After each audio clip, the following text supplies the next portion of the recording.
மறைந்த ரோபோ சங்கருடைய உடலுக்கு அஞ்சலி செலுத்த இயக்குனர் நடிகர் திரு எஸ்.ஏ. சந்திரசேகர் அவர்கள் வந்திருந்ததை பார்க்க முடிந்தது.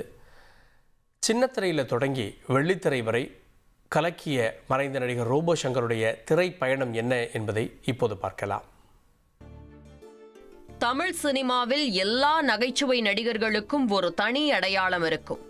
வடிவேலு என்றால் வித்தியாசமான உடல் மொழி, விவேக் என்றால் நகைச்சுவையுடன் கூடிய கவுண்டர், சந்தானத்திற்கு டைமிங்.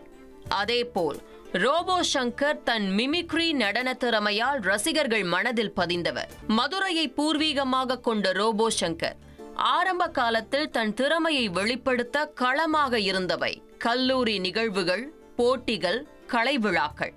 கிராமத்து நிகழ்ச்சிகளில் ரோபோ நடனத்தின் மூலம் மக்களால் அறியப்பட்டதால் அதுவே அவரது அடைமொழியாகி ரோபோ சங்கர் என அனைவராலும் அன்போடு அழைக்கப்பட்டார். சினிமா பின்புலம் கிடையாது. திரைத்துறைக்குள் நுழைய துவக்கத்தில் ஏகப்பட்ட தடைக்கற்கள், சினிமா வாய்ப்புகள் எட்டாக்கனியாக இருந்தது. நீண்ட போராட்டத்திற்கு பிறகு கலக்கப் போவது யாரு கை கொடுத்தது ரோபோ சங்கருக்கு.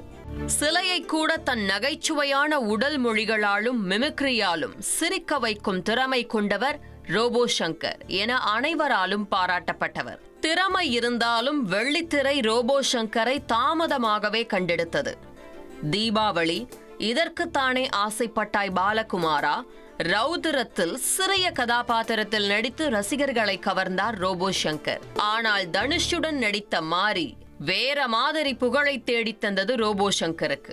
ஒவ்வொரு சீனிலும் வயிறு வலிக்க சிரிக்க வைத்து கண் கலங்க வைத்திருப்பார் ரோபோ சங்கர். பாப்பாண்டி, மன்னர் வகையரா என பல படங்களில் நடித்து ரசிகர்களை மகிழ்வித்தார் ரோபோ சங்கர். வேலைன்னு வந்துட்டா வெள்ளைக்காரன் படத்தில் அன்னைக்கு காலையில 6 மணி இருக்கும் என ஒரே டயலாகை திரும்ப திரும்ப பேசினாலும் ஒவ்வொரு முறை பேசும்போதும் ரசிகர்களை விழுந்து விழுந்து சிரிக்க வைத்தார் ரோபோ சங்கர். தங்கமகன், கலகலப்பு 2, வாலு, விஸ்வாசம், அண்ணாத்தை படங்களில் எல்லாம் ரோபோ சங்கர் தனக்கே உரிய தனி பாணியில் கலக்கினார். ரோபோ சங்கர் நகைச்சுவை காட்சிகளில் நடிக்கும் போது காமெடியான வசனத்தை பேசுகிறார் என்பதை விட அவரே அந்த நகைச்சுவையாக மாறிவிடுகிறார் என்றுதான் சொல்ல வேண்டும்.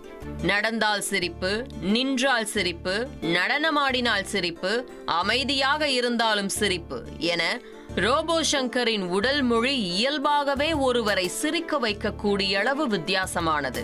ஒருவரை அழ வைப்பது எளிது, ஆனால் சிரிக்க வைப்பதென்பது அவ்வளவு எளிதான விஷயம் அல்ல.